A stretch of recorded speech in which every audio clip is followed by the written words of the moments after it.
Welcome to Tikiliper channel. In today's video, I'll show you how to install 7-Zip on Windows 11 laptop or desktop computer.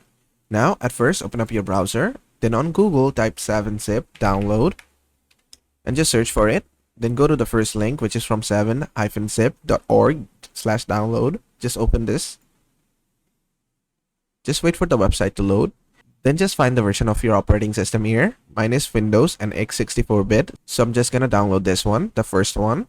Just click on it. If yours is 32-bit, just download the second one. Mine is 64-bit, so I'll download the first one. Just click on download. Then just give it some time. The download should start. Just wait for the download to happen. It shouldn't take much time. This is a really small software. And there you go. The download has been completed. Just click on open file. Then if any prompt comes up, just click on yes to give it admin permissions. After that, you'll find this window. Just minimize your browser. After that, you can just select where you want to install it. And if you don't want to change it, just click on install.